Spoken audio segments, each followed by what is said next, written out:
I should have walked away the moment the aquarium asked me if I could stay inside until sunrise no matter what I heard, because normal jobs ask about your experience, your references, maybe whether you can pass a background check, but they do not ask whether you are willing to ignore voices coming from empty tanks. My name is Ethan Walker, and before that night I had worked security in the most boring places Oregon had to offer: parking garages that smelled like old oil, warehouses off the interstate, a grocery store where the worst thing that ever happened was a teenager trying to steal beer with a fake ID. I was 34, behind on rent, and one bad week away from sleeping in my truck. My mother's care home had just called about another overdue payment, my landlord had left a yellow notice taped to my door, and the check engine light on my Ford had been glowing for so long I had started thinking of it as part of the dashboard. So when I saw the listing for an overnight guard at Marrow Bay Aquarium, I did not think about how strange it was. I thought about the pay. $38 an hour, paid weekly, with a bonus if I completed the first night. The aquarium had been closed for 3 months for renovations, according to the ad, which made the job sound even easier. No crowds, no kids smearing fingerprints on the glass, no tourists tapping on tanks, no drunk teenagers trying to sneak into the shark tunnel after closing. Just me, a flashlight, some cameras, and 6 quiet hours in a building full of fish that had supposedly been moved off-site. I remember sitting at my kitchen table with cold coffee beside my laptop, rain ticking against the window, the blue-white glow of the screen making my apartment look even emptier than it already was. The Marrow Bay Aquarium logo spun slowly at the top of the page, a pale wave curling around the silhouette of a fish, but the longer I stared at it, the less it looked like a logo and the more it looked like something turning under dark water. I told myself I was tired. I told myself any job looked creepy when you found it at 2 in the morning with eviction papers on the counter. The application took less than 5 minutes. Name, phone number, previous security experience, availability. I hit submit, expecting the usual silence, maybe an automated reply in the morning. Instead, my phone buzzed before I could even close the laptop. Unknown number. The message said, "Can you start tonight?" I should have questioned that. I should have wondered why a closed aquarium needed a guard badly enough to hire one without an interview. But desperation has a way of making warning signs look like opportunities. I typed back, yes. A second message came through almost instantly. Report to the employee entrance at 10:30 p.m. Bring a flashlight. Stay until 6 a.m. Do not leave early. Then, after a pause long enough for my pulse to quicken, a third message appeared. Tonight, do not trust the tanks. I left my apartment a little before 10 that night with the message still open on my phone, reading it again and again at every red light like the words might change if I stared long enough. Tonight, do not trust the tanks. I tried to laugh it off in the truck, but it came out thin and dry, the kind of laugh you make when you are alone and hoping the sound of your own voice will make something feel less wrong. It was probably some weird company policy, I told myself. Maybe they had expensive equipment in the exhibits. Maybe the tanks were old and unstable. Maybe whoever handled the hiring had a sense of humor that did not land well after dark. Marrow Bay sat about 20 minutes from my place, near the waterfront where the tourist shops and seafood restaurants thinned out into storage yards, boat repair places, and long chain-link fences slick with rain. During the summer, the aquarium was the kind of place families took photos in front of, all bright banners and school buses and kids holding stuffed dolphins. That night, under a low black sky with the parking lot almost empty, it looked abandoned in a way that made my hands tighten on the steering wheel. The main sign was still lit, but only half of it worked. Marrow Bay Aquarium glowed in broken blue letters, buzzing softly through the rain. I parked near the employee entrance like the text instructed. There were no other cars except a black sedan pulled close to the side door with its headlights off. For a few seconds I sat there listening to the engine tick and the rain tap against the roof, trying to convince myself that I was only nervous because it was a new job. New places always feel strange on the first night. Empty buildings always make noises. Water pipes knock. Metal contracts when it cools. Glass reflects things at odd angles. I had used every one of those excuses before in other security jobs, and most of the time they were true. Then the employee door opened, and a man stepped out holding a clipboard under his coat.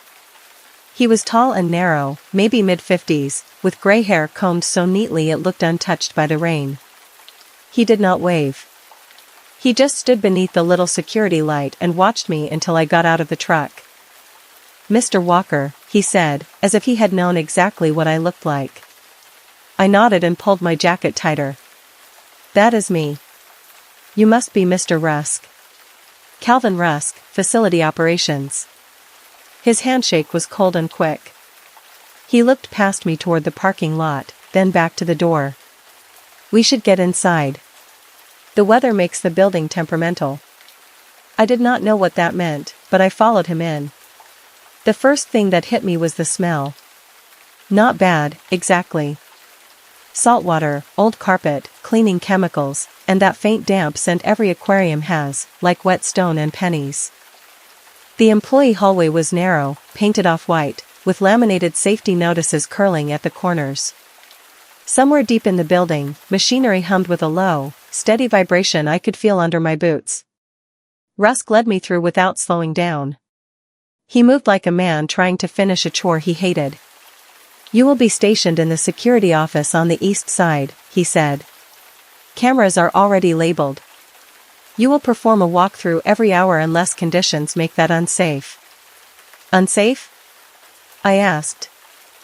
He did not answer right away. We passed through a staff door and entered the public aquarium. I had been there once as a kid, but only in daylight, surrounded by people. At night, with most of the lights off, the place felt too large and too hollow. The lobby ceiling disappeared into shadow. Ropes divided the ticket lines where no one would stand until morning.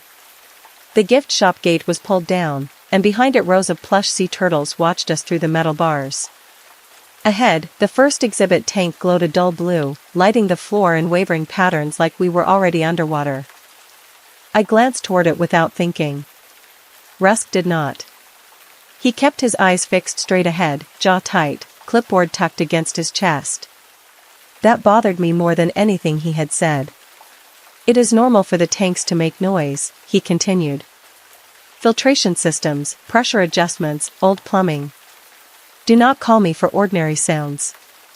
I tried to keep my voice casual. "What counts as ordinary?" "Pumps. Drips. Glass settling. Water movement." He stopped at the entrance to a long hallway marked Deep Ocean Wing. Beyond it, the lights were dimmer, bluer, and the air looked hazy with fine mist. He raised one finger toward the sign but still did not look down the hall. "After 222, that hallway is not part of the building anymore." I waited for him to smile. He did not. My throat went a little dry. "Excuse me?" He turned and handed me a key ring, an access card, and a black handheld radio. "You are not being paid to understand the facility. You are being paid to remain inside until 6 o'clock in the morning and follow instructions." The last word came out sharper than the rest. Follow instructions. The same phrase from every boring security job I had ever worked, except here it sounded less like policy and more like a warning. We continued to the security office, a cramped room tucked behind a staff-only door near the shark tunnel. 6 monitors covered one wall, each showing different sections of the aquarium in grainy blue-gray footage. The timestamp in the corner of every screen read 10:47 p.m. Rusk set the clipboard down, showed me the bathroom, the breaker panel, the radio charger, and the logbook. He explained the basics quickly, too quickly, like he had rehearsed it and wanted to leave before I could ask anything real. When he finished, he checked his watch. "Your shift ends at 6. The front doors unlock automatically at sunrise cycle. Do not attempt to leave before then." I looked up. "Are the doors locked?" "From the outside, yes. Standard renovation security." That was a lie. I had worked enough sites to know it. Locking a guard inside was not standard anything. But I thought about my rent, my mother, my truck, and the bonus waiting on the other side of morning.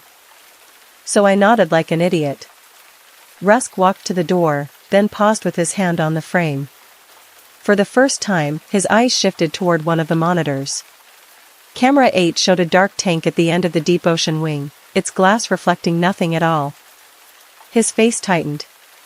"If you hear someone ask to be let out," he said quietly, "do not answer them." Before I could respond, he stepped into the hallway and shut the security office door behind him. A moment later, I heard the heavy employee entrance lock engage somewhere far away, a solid metallic click that traveled through the empty aquarium like a final decision. I stood there for a few seconds after Rusk left, staring at the closed door like it might open again if I waited long enough. It did not. The aquarium settled around me with a slow, wet silence, broken only by the hum of pumps behind the walls and the faint ticking of rain against some distant skylight.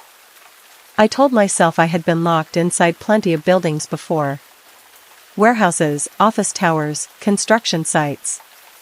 It was not ideal, but it was not a horror movie. There were emergency exits. There were radios. There were cameras. I was getting paid almost $40 an hour to sit in a chair and watch fish tanks that supposedly did not have fish in them. That was all. I took off my damp jacket, hung it over the back of the chair, and sat down in front of the monitors. The security office smelled like dust, burnt coffee, and old electronics. Someone had left a microwave meal tray in the trash, and the desk was covered with little half-moon marks where nervous fingers had picked at the laminate. The monitors showed the aquarium in pieces, the lobby with its dark ticket counters, the gift shop behind its gate, the jellyfish hall glowing like a row of blue lanterns, the shark tunnel curving under black water, the touch pool drained and covered with a tarp, the staff hallway, the breaker room, and the last camera, labeled Tank 8, showing a single rectangle of glass at the far end of the deep ocean wing. Nothing moved on any screen. That should have made me feel better. Instead, it made the whole place feel like it was holding its breath. I opened the logbook to the first blank page and wrote my name, the date, and 10:52 p.m. Under notes, I almost wrote locked inside, but stopped myself because it looked ridiculous. Instead, I wrote all systems normal. My flashlight rolled slightly when I set it on the desk, and when I reached to catch it, my fingers brushed something damp beneath the keyboard. I pulled my hand back fast. For a second, I thought it was a spill, maybe coffee or condensation from a bottle. But when I lifted the keyboard, I found a sheet of paper sealed inside cloudy plastic, tucked flat against the desk like someone had hidden it there in a hurry. The plastic was wet on the outside. Not soaked, not dripping, just coated with a thin chill moisture that made my fingertips wrinkle when I touched it. I held it under the desk lamp and read the title printed in block letters across the top, 8 Rules for the Tanks. Beneath that, in smaller handwriting, was a name, Frank Barlow, Maintenance. I remember laughing once under my breath, not because it was funny, but because I needed it to be. Of course. A prank.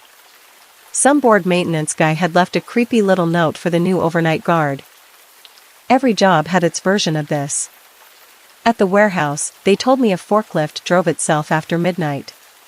At the grocery store, they said the freezer aisle was haunted. People stuck on night shifts got weird. They made up stories to make the hours pass. I was ready to toss the paper into the drawer, but then I saw the first rule. Every 22 minutes, check all tank cameras. If one camera shows ocean instead of glass, turn away for 10 seconds. The wording bothered me. Not because it sounded supernatural, but because it sounded procedural, like something from an employee manual written by someone who had stopped caring whether it made sense. I kept reading. If you hear tapping from a tank, tap back twice. Never once. Never 3 times. After midnight, do not look at your own reflection in any tank. It may look back late. If tank 4 is empty, leave the wing immediately. Empty means it is hunting. Do not feed the animals. The aquarium has no animals tonight. At exactly 2:22 in the morning, switch the building to red emergency lights. Blue light lets them see you clearly. If a child appears in the shark tunnel, check if his clothes are wet. If they are, he is not lost. Never open tank 8. The voice inside will always sound like someone you failed to save. By the time I reached the last line, my mouth had gone dry. I stared at it longer than I meant to. Someone you failed to save. There are phrases that find the soft place in you before you are ready, and that one did. I thought of my brother Noah before I could stop myself, saw a flash of summer sunlight on lake water, heard my father shouting from somewhere too far away, felt the old familiar twist behind my ribs. I shut the memory down hard. That was what made me angry more than scared. Whoever wrote this had gotten lucky with a cheap line, that was all. Everybody had someone they wished they could have saved. I set the laminated sheet beside the logbook and forced myself to breathe normally. The first camera check was due at 11:14 p.m. if I followed the 22-minute rule, which I did not plan on doing because I was not going to let a damp piece of paper run my night. Still, I looked over the screens. Lobby, clear. Gift shop, clear. Jellyfish hall, clear. Shark tunnel, clear. Touch pool, clear. Staff hallway, clear. Breaker room, clear. Tank 8, dark and still. Then camera 4 flickered. It was labeled reef wall, though the image showed a long exhibit tank along a narrow corridor, lit from above by weak blue bulbs. When the static cleared, the tank was empty. Completely empty. No coral, no sand movement, no drifting plants, no fish, nothing but dark water and the pale back wall beyond the glass. I leaned closer despite myself. The rule came back to me before I wanted it to. If tank 4 is empty, leave the wing immediately. Empty means it is hunting. I swallowed and checked the hallway camera outside it. No movement. No shadows. No reason to panic. It was an aquarium under renovation. Tanks got drained. Exhibits got moved. Camera labels were probably outdated. I said that out loud because the room felt too quiet. Then something tapped through the speaker on the monitor. 2 soft knocks, clear as knuckles on glass. Tap. Tap. I froze with one hand on the mouse.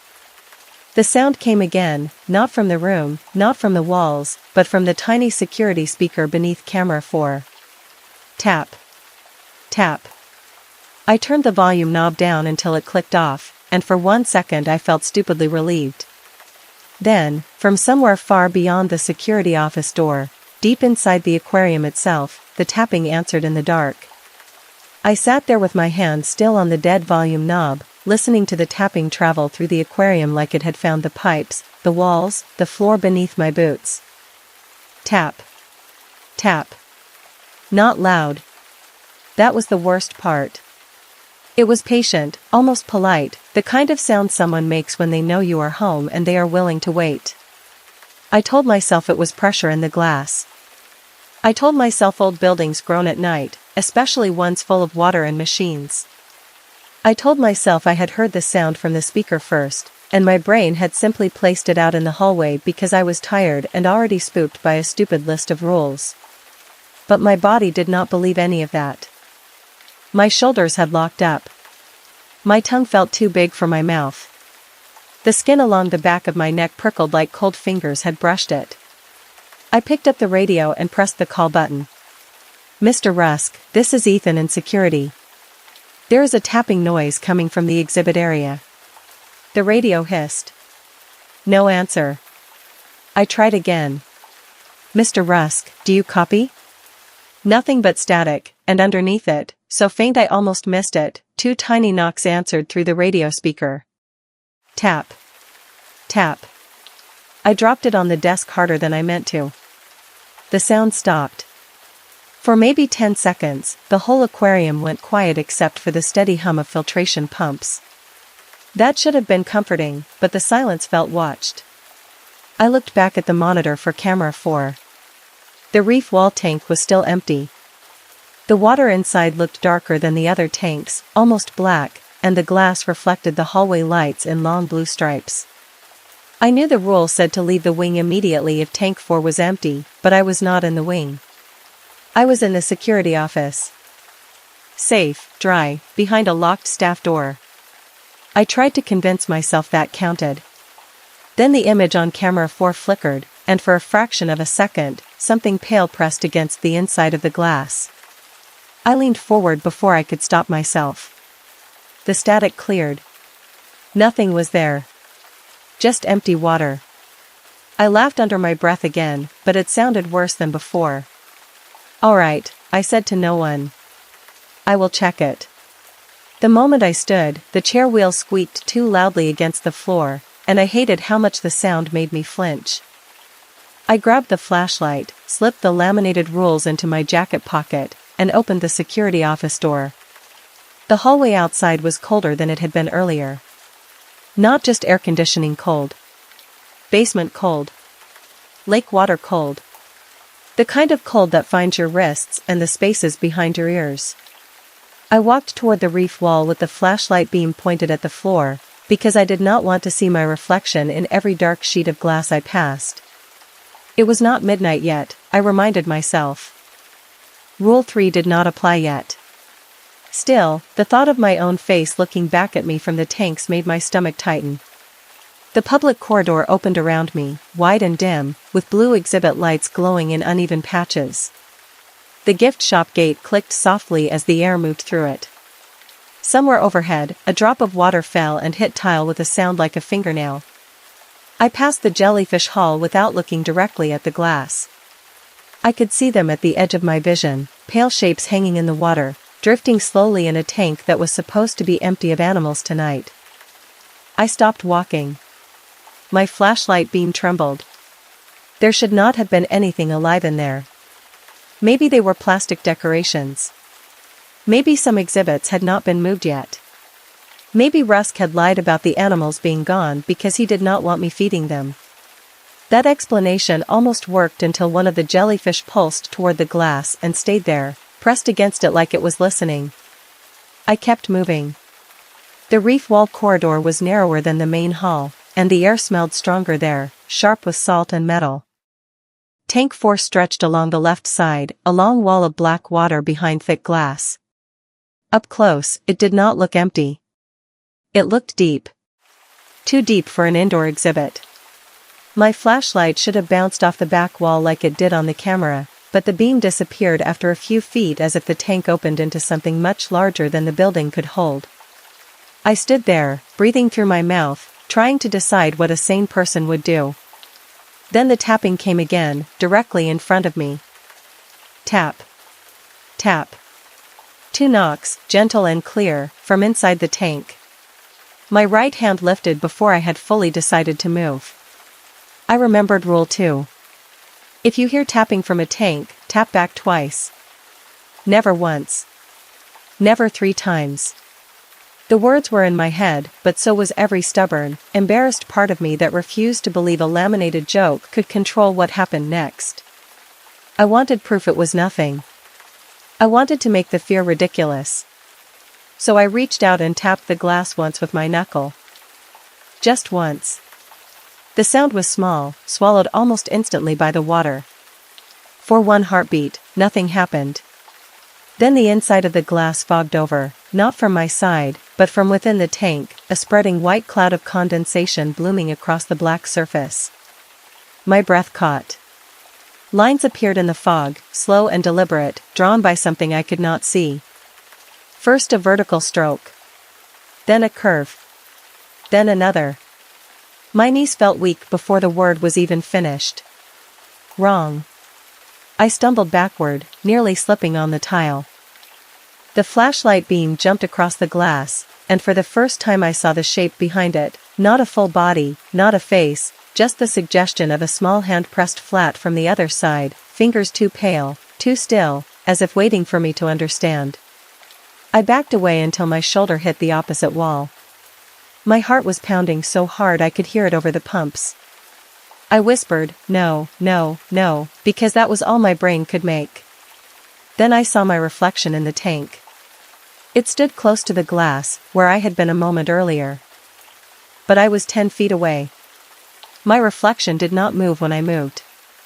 It stayed there, one hand raised, head tilted slightly toward the word in the fog. Then, very slowly, it lifted one finger and tapped the glass twice. I do not remember running back to the security office so much as arriving there with my lungs burning and my shoulder aching from where I hit the doorframe on the way in. I slammed the door shut behind me, locked it, then stood with my back pressed against it like a cheap office lock could keep out whatever had just worn my reflection like a mask. My hands were shaking so badly that the flashlight beam jittered across the walls, cutting through the room in thin white slices. I tried to breathe slowly, but every breath came in too fast, too shallow, dragging that aquarium smell into my throat until I felt like I had swallowed salt water. It was a trick, I told myself. It had to be a trick. Some kind of projection on the glass. Some prank built into the renovation. A fog machine, a hidden projector, a motion sensor, maybe even one of those interactive exhibit displays left running by mistake. I clung to every explanation as hard as I could, because the alternative was that something in that tank had seen me, answered me, and then copied me wrong. I dropped into the chair and checked the monitors. Camera 4 showed the reef wall corridor again. The fogged word was gone. The tank looked empty. But standing in front of the glass, exactly where I had stood, was me. Not a blur. Not a shadow. Me. Same dark jacket, same security shirt, same short brown hair, same tired posture. For a second I could not move. My mind refused to fit the image into anything real. Then the thing on the screen turned its head toward the camera. It did not smile. That would have been easier somehow, more like a nightmare. It just looked directly through the lens with my face and waited. My stomach twisted so hard I thought I might be sick. I reached for the laminated rules and pulled them from my pocket, nearly dropping them twice before I got them flat on the desk. Rule 3 stared back at me. After midnight, do not look at your own reflection in any tank. It may look back late. I looked at the digital clock above the monitors. 12:06 a.m. My chest tightened. I had not even noticed midnight passing. Somewhere between the first tapping and the word on the glass, the rule had become active, and I had broken it without understanding. I wanted to call Rusk again. I wanted to call the police. I wanted to break a window and crawl out through the gift shop if I had to. But when I grabbed my cell phone, there was no service. Not weak service. Not one bar. Nothing. The screen only showed the time, the battery, and my own pale face reflected in the black glass when it failed to load. I turned the phone face down immediately. I was not taking chances with reflections anymore. The radio hissed before I touched it. At first it was just static, soft and uneven, then beneath it came the wet sound of someone breathing too close to a microphone. I froze. Ethan, a voice said. My voice. My exact voice. It sounded tired, breathless, and near tears. Open tank 8. I already did. I stared at the radio on the desk, every muscle in my body locked. The voice came again, quieter this time. Please. It is cold in here. I backed away from the desk until my legs hit the filing cabinet. No, I whispered. I do not know if I was talking to the radio, the camera, or myself. On the monitor, the other Ethan stepped away from Tank 4 and began walking down the reef wall corridor. The cameras picked him up one by one.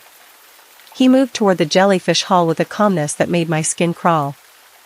I watched him pass the blue-lit tanks where pale shapes drifted in slow circles, though I was sure I had never seen that many jellyfish earlier. He never looked at the glass. He knew the rules now. Or maybe he had always known them. I forced myself to look away from the monitors long enough to scan the security office for anything useful. There was a heavy metal flashlight, a first aid kit, a ring of unlabeled keys, a breaker map taped to the wall, and the logbook. The logbook. I grabbed it and flipped back through the previous entries, hoping some other guard had written down what to do, or at least proof that I was not losing my mind. Most pages were ordinary at first, temperature checks, pump alerts, door alarms, all written in different handwriting. Then, about 2 weeks earlier, the notes changed. 1:44 a.m., tank 4 empty. Heard knocking. Did not answer. 2:03 a.m., reflection in jellyfish hall delayed by 7 seconds. Avoiding glass. 2:19 a.m., voice from tank 8 sounded like my daughter. Not possible. My hand slowed on the page. The final entry from that night was written so hard the pen had torn through the paper. 2:22 a.m., switch to red lights before the blue lights find your eyes. I looked back at the clock. 12:11 a.m. Less than 2.5 hours until then, assuming time still meant anything in that building. A soft squeak came from the monitor wall. Camera 5, Jellyfish Hall, flickered. The other Ethan stood there now, surrounded by blue light and drifting white bodies. He faced the camera, then raised one hand and pointed to something outside the frame. I should not have followed his gesture. I know that now. But fear makes you obey strange things. My eyes moved to the corner of the screen. In the reflection of the jellyfish tank behind him, I saw the security office. I saw the desk. I saw the monitors. I saw myself standing in the room, watching the screen. And behind my reflection, just inside the office door I had locked, a wet hand slowly reached up from the darkness and covered the small window. I did not scream when I saw the hand cover the little window in the office door. I think some part of me had gone beyond screaming by then. My body simply locked in place while my eyes stayed trapped on the monitor, watching the reflection of something standing behind a door I had already locked. The real door was 6 feet away from me. I did not turn toward it. Every instinct told me that if I looked directly at that window, I would see a face pressed against the glass, and if I saw it clearly, something in the aquarium would learn one more thing about me. I forced my eyes down to the desk. The rules. The logbook. The clock. That was all I could trust. The digital display above the monitors now read 1:58 a.m., even though I knew it had been 12:11 only moments earlier. My throat tightened so hard it hurt. Time had skipped. Not by minutes. By almost 2 hours. The aquarium was not just making noises anymore. It was moving the night forward. A low tone rolled through the walls, deep and distant, like a ship horn heard from miles away through heavy fog. The monitors flickered at the same time, and every blue light in the security office brightened until the room looked submerged. My skin prickled under my collar. I grabbed the laminated sheet with both hands and read Rule 6 again, even though I already knew what it said. At exactly 2:22 in the morning, switch the building to red emergency lights. Blue light lets them see you clearly. The word seemed worse now, because the blue light was everywhere. It came from the screens, from the hallway, from beneath the office door, from the tiny window where the wet hand still blocked the view. I looked at the breaker map taped to the wall. Emergency light controls were split between 2 stations, security office primary switch and deep ocean wing secondary confirmation. Of course they were. I let out one shaky breath and almost laughed. It was not funny, but the design of that place suddenly felt deliberate, like the entire building had been constructed to make a person leave the safest room at the worst possible time. The intercom popped overhead. At first, I thought it was static. Then the sound stretched lower, smoother, and more mournful, until it became a whale song moving through the ceiling speakers. It vibrated in my teeth. It made the glass on the monitor wall tremble. The clock changed to 2:21 a.m. I had 60 seconds. The hand slid down from the door window with a wet squeak. I heard footsteps retreat into the hallway, slow and heavy, each one making a soft splash against dry tile. I waited until they faded before I moved. My hands felt numb as I flipped the red emergency switch beside the breaker panel. Half the monitors cut out. The office lights blinked from blue to red, and for one breath I thought I had done it. Then an alarm tone chirped from the control box, and a small green screen lit up with one message: secondary confirmation required. Deep ocean wing. I stared at it until the words blurred. No. That was all I could whisper. No. But the whale song grew louder, and the clock clicked to 2:22 a.m. the remaining monitors filled with blue static. In each screen, I saw shapes beyond the glass of the tanks. Tall, narrow figures standing upright in the water, their heads tilted as if listening. They had been hidden before, or maybe the blue light had only now made them visible. I could not see faces. I did not want to. I grabbed the flashlight, the keys, and the logbook because leaving it behind felt like leaving behind the only proof that rules still mattered. When I opened the security office door, the hallway outside was empty, but the floor was wet in a line leading away from me. Not puddles. Footprints. Bare, narrow, dripping footprints that pointed toward the deep ocean wing. I stepped around them and moved as fast as I could without running, because every loud sound felt like an announcement. The aquarium had changed. The blue lights no longer looked like lights at all. They looked like water pressing in from every direction. Behind the jellyfish tanks, pale bodies drifted in slow circles, but they were not jellyfish anymore. They were too long, too still, arranged like people floating upright in a current that was not there. I kept my eyes on the floor. Do not look at reflections. Do not answer tapping. Do not trust the tanks. The words repeated in my head with every step. Tap. Tap. A tank to my left knocked twice. I clenched my jaw and did not answer. Tap. Tap. Another one ahead. Then another. The sound spread down the hallway, polite and patient, as if dozens of unseen hands were asking to be let into the conversation. My fingers tightened around the flashlight until my knuckles ached. I reached the entrance to the shark tunnel, and the secondary control panel glowed red on the far side. To get there, I had to walk through the curved glass passage under the largest tank in the building.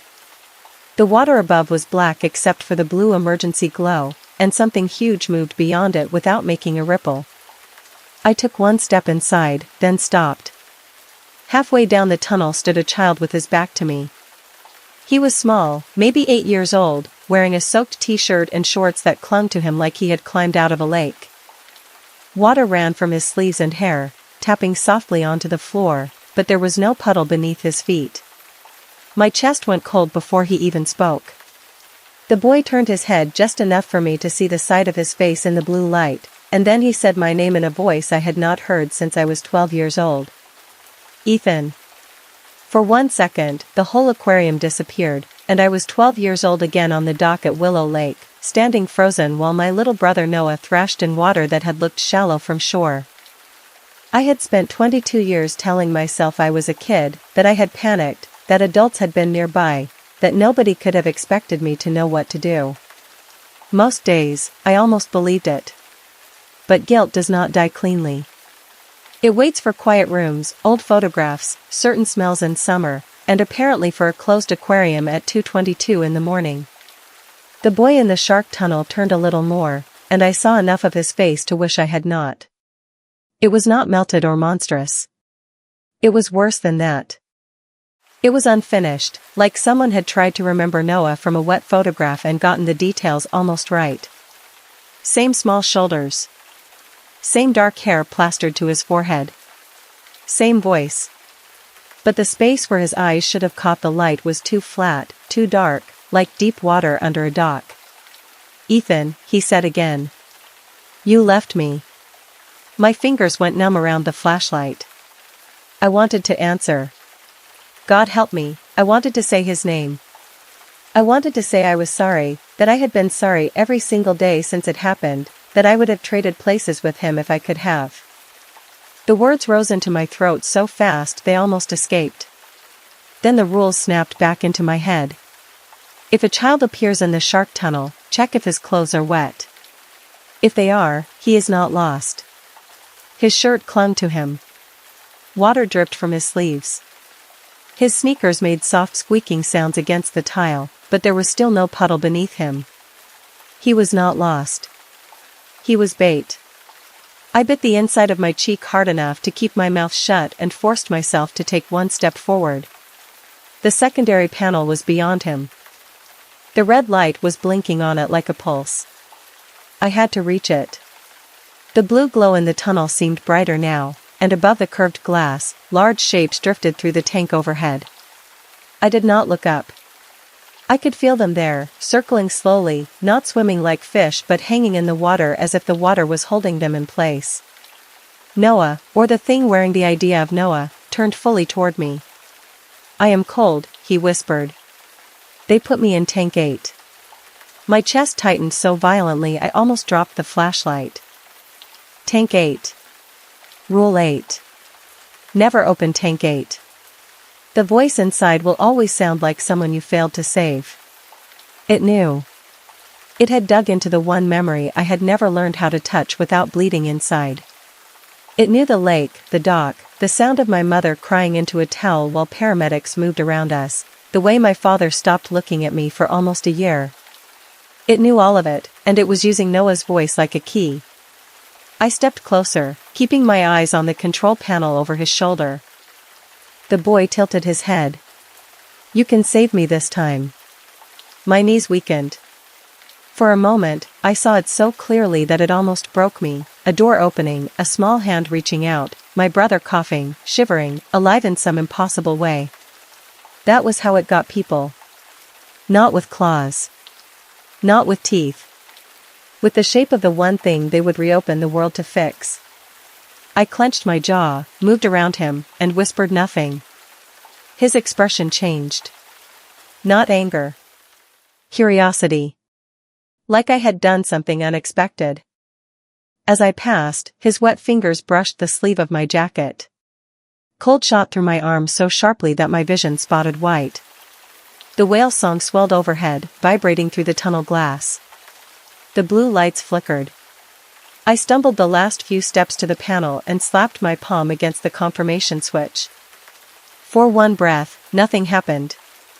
Then the entire aquarium went red. The change was instant and absolute.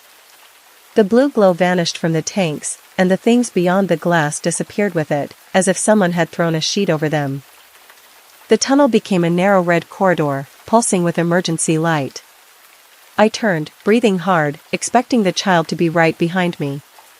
He stood at the far end now, smaller than before, barely visible in the red. He looked less like Noah in that light. More like a wet outline somebody had filled with a memory. Then he opened his mouth, but the voice that came out was not his anymore. It was mine, older and hoarse, coming from somewhere behind the walls. "Ethan Walker," the intercom said. "Please proceed to tank 8 for release confirmation." I backed away from the panel, shaking my head. "No." The intercom clicked. A different voice came through, rough with static. Male, older, exhausted. "If you can hear me, stay away from 8. I froze. The voice coughed once, then continued. "My name is Frank Barlow. Maintenance. I do not know what year it is out there, and I do not know how many times this recording has played, but if the red lights are on and you are still alive, listen carefully." The shark tunnel monitors mounted above the exit flickered to life even though they had been dark before. On one screen, a grainy image appeared, not live footage, but old video from a camera dated 1998. A man in a maintenance uniform stood in a room I had not seen yet. His hair was soaked. His face was pale with fear. Behind him was a round steel door marked Tank 8. It was shaking, not like something was hitting it, but like an ocean was leaning against the other side. Frank looked directly into the camera. "They do not want your body first," he said. "They want permission. They use whatever voice will make you give it. Wife, child, brother, friend, anyone your heart still opens for. Do not answer. Do not apologize. Do not explain. The more you give them, the better they wear you." A heavy bang echoed somewhere deep in the building, and the red lights flickered. Frank's old recording bent with static. I looked toward the deep ocean wing, where a low metallic groan rolled through the floor. Then, from the darkness beyond the tunnel, Noah's voice whispered one last time, so soft it nearly sounded real. "Ethan, I forgive you." My eyes burned. My hand covered my mouth. I wanted that sentence more than I wanted air. But the old man on the monitor leaned closer to the camera, eyes wide, as if he could see me across all those years. "That is not forgiveness," he said. "That is the lock turning." The words barely left Frank's mouth before the entire tunnel shook, not violently enough to crack the glass, but hard enough to make me grab the rail and drop the flashlight. It rolled across the tile, its beam spinning over the red walls, the curved glass, the emergency panel, and the small wet footprints that had appeared behind me again.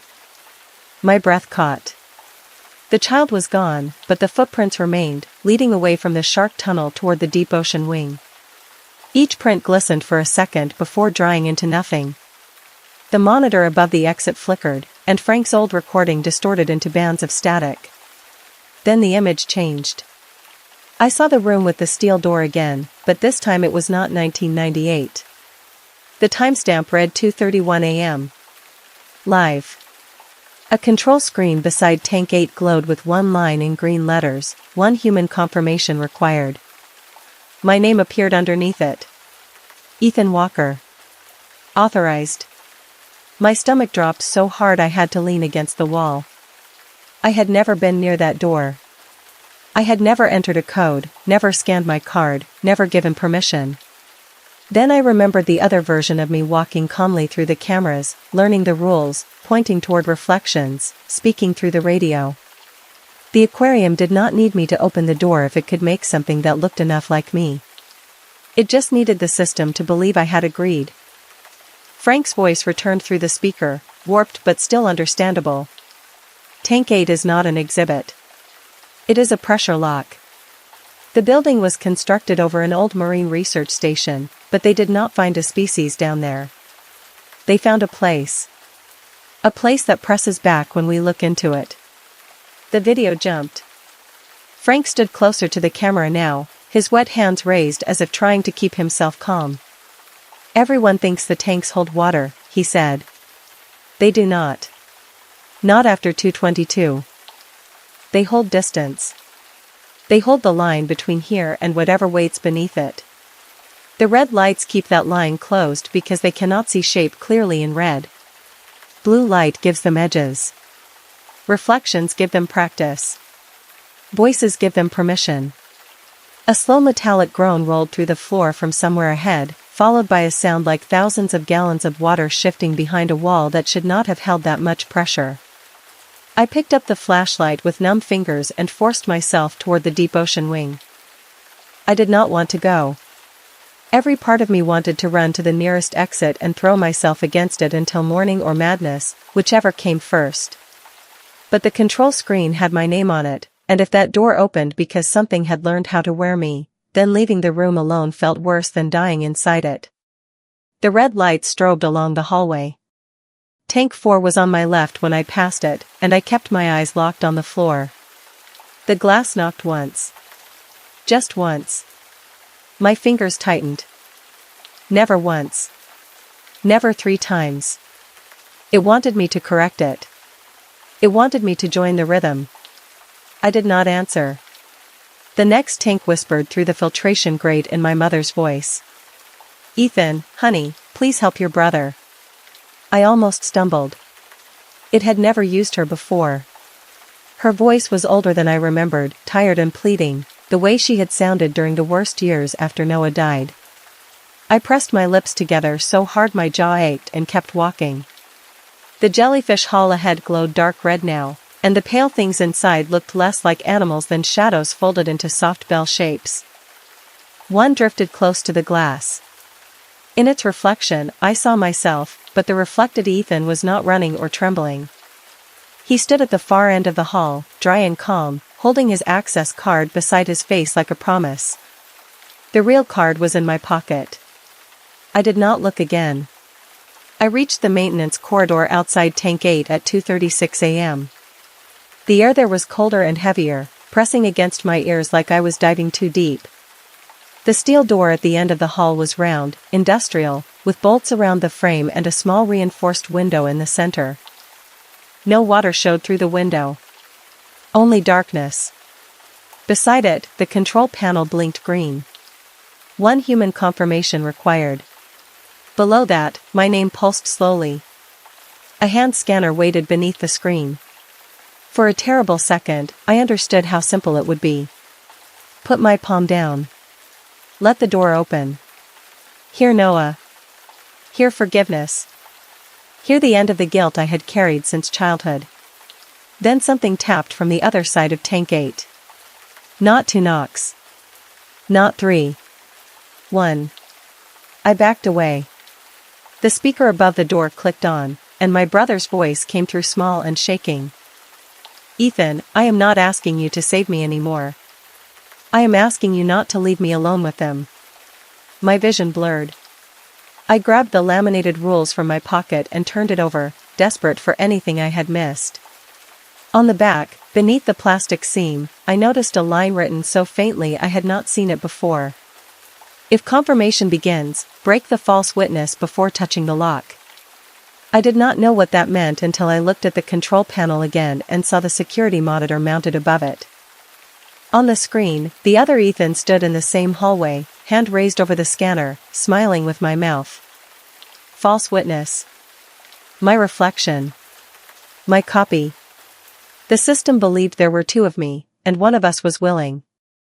I lifted the heavy metal flashlight and struck the monitor with everything I had. The screen burst into blackness and sparks. The control panel screamed, a sharp electronic alarm that echoed down the hall. The green letters flickered. Authorization conflict. Witness lost.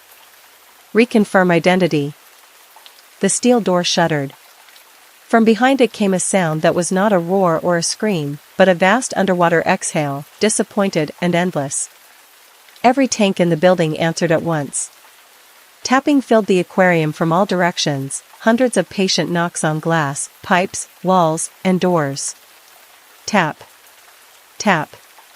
Tap. Tap. Some were twice. Some once. Some 3 times. A storm of invitations. I covered my ears, but I could still feel the rhythm in my bones. Frank's recording crackled through the broken speaker one last time. Get to the main control room. Red lights, pressure valves, then destroy the panel. Do not let it keep your name. The control panel beside Tank 8 blinked again, no longer green. Red text crawled across the screen. Manual release pending. Human presence required. Behind the round window, something moved in the dark, not close enough to see, but close enough to block the deeper black beyond it. Then my own voice whispered from inside Tank 8, calm and intimate, like I was standing just behind myself. Ethan, if you leave now, I will know how to find home. For a while after I ran from Tank 8, the aquarium went completely silent. Not quiet. Silent. The tapping stopped all at once, like a hand had closed around the whole building. The whale song faded from the intercom. The pumps behind the walls slowed into a weak mechanical murmur. Even my own footsteps sounded wrong, too soft, as if the floor had become carpet instead of tile. I reached the main control room at the back of the deep ocean wing with my chest burning and my left arm numb from gripping the flashlight. The room was barely bigger than a closet, packed with pipes, pressure gauges, breaker boxes, and an old control panel with cracked plastic buttons labeled in fading tape. Red lights pulsed overhead. The air smelled like hot wires and salt. For one awful second, I thought I had misunderstood Frank's message, because none of the controls made sense. Then I saw the pressure valves. 3 red wheels mounted in a row beneath a warning sign that read, Emergency Isolation System. Authorized personnel only. I grabbed the first wheel and turned. It fought me at first, then gave with a groan that traveled down through the pipes. Somewhere far away, Tank 8 answered with a low metallic boom. I turned the second wheel. The lights flickered. A voice spoke through the wall in my mother's voice, not pleading now, just tired. You always run when it matters, Ethan. I shut my eyes and kept turning. The third wheel was hardest. My palm slipped on the metal. My shoulders shook. The voice changed to Noah's again, closer this time, whispering from the pipe beside my ear. I am still cold. I opened my eyes, found the main panel, and hit every red switch I could see until the room filled with alarms. The pressure gauges swung left. The building shuddered. Water rushed somewhere beneath me, not spilling, not flooding, but moving through places water should not have been able to reach. The control screen flashed, lock reset initiated. Human signature purge required. I remembered Frank's last words. Do not let it keep your name. There was a small keyboard beneath the screen, and on it, already typed into the confirmation field, was my full name, Ethan Walker. Underneath was a second name I had not entered, Noah Walker. My vision blurred so badly I had to blink hard to see. It wanted me to erase him.